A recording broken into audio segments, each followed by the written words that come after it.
Now, ladies and gentlemen, for the first time it feels like ever, an old Valve title is now officially released mostly negative recent reviews. TF2 released in 2007, making it almost 17 years old to the day, and for the first time ever, the game has reached all negative reviews, at least for the most part. These negative reviews have stemmed from players who played back in the day, recently, and then some who have never touched it at all. A large portion of these reviews have come from review bombs, because the fact of the matter is, TF2 has just been like this for such a long time, and I think players just want to go down swinging and at least saying they tried instead of just giving up, when in reality I think TF2 is just now a fond memory and it's just really time to move on. You may be wondering what today's video is truly about, and how or does this have anything to do with CS2 or Counter-Strike as a whole, and you'd be correct if you assumed it didn't, at least directly. Valve has a tendency obviously not to count to 3, as most of us know, but they also tend to abandon projects that don't make as much revenue or see a rapid decline in player count. Us Counter-Strike fans have it very nice compared to other Valve titles, at least the majority of them, which is crazy considering the lack of content and updates we've seen for Counter-Strike 2, for how big of a franchise Counter-Strike is, and how much revenue and player count it brings to the table every single year. Today's video, I want to break down this save TF2 situation at hand, how there's an active petition going around the community to try and save the game. I also want to discuss how Counter-Strike 2 could ever reach this level. We'll go over Valve's plans to fix TF2 if they are, and with their upcoming release and reveal of Deadlock later this year, will players of that game boycott TF2? If that's of course Valve's true replacement. We'll check out that alongside a bunch more. Now today's video sponsor is SkinsMonkey. SkinsMonkey is a buying but most notably trading marketplace, that being for your CS2 items. You can trade off your old skins for something new. All you do is log in with Steam, you start a trade, and any cash remaining goes to your available balance on the site. When it comes to trading an item you don't have enough balance for on the site, SkinsMonkey has a large variety of deposit options. By using my code MANDO, you can get up to a free $5, and by depositing alongside using my code, you get an additional 35% of a deposit bonus. With SkinsMonkey's large variety of skins, they also offer daily, weekly, and monthly giveaways. If interested, the link will be in the top of the description down below. Firstly, for today's video is the TF2 situation at hand. Essentially, I'm just going to give you a quick summary. TF2 is a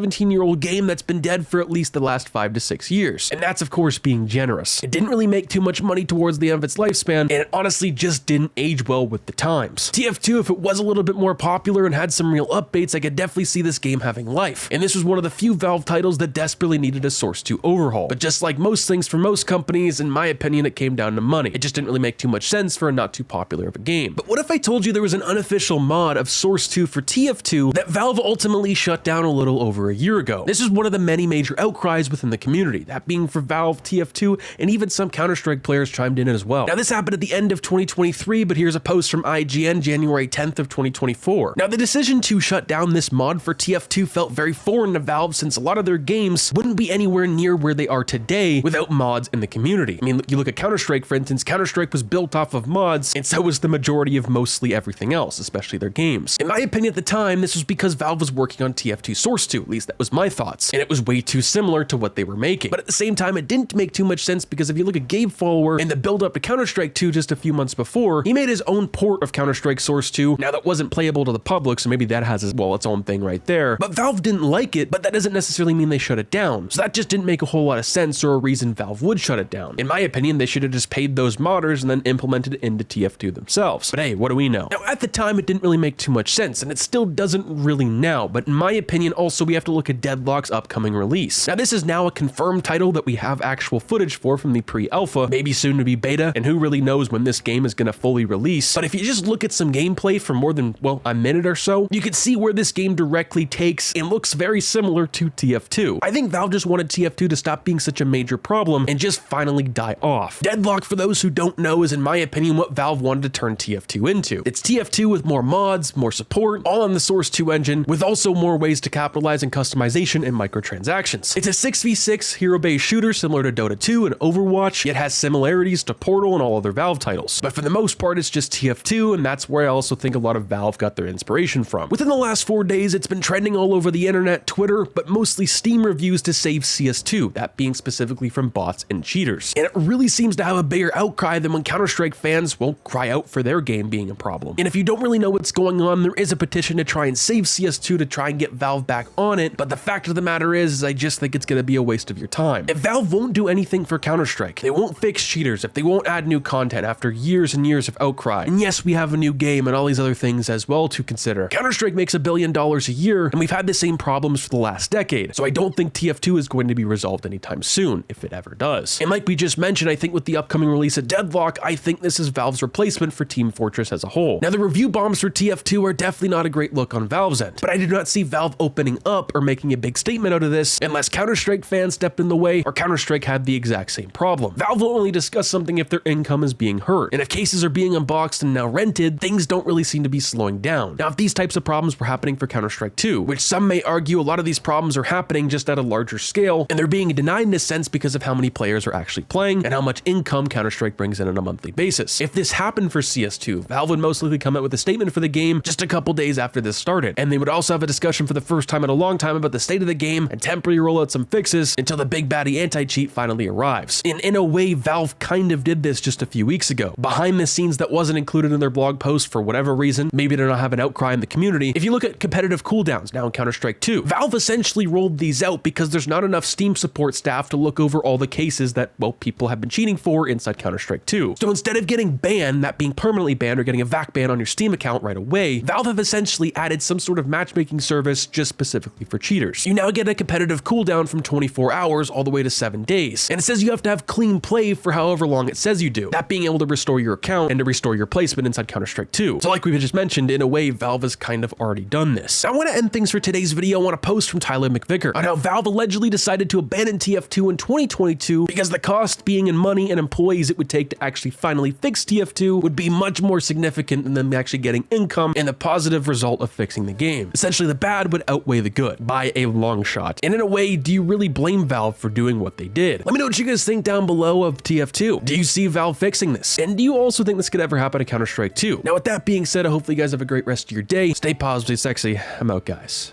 Peace.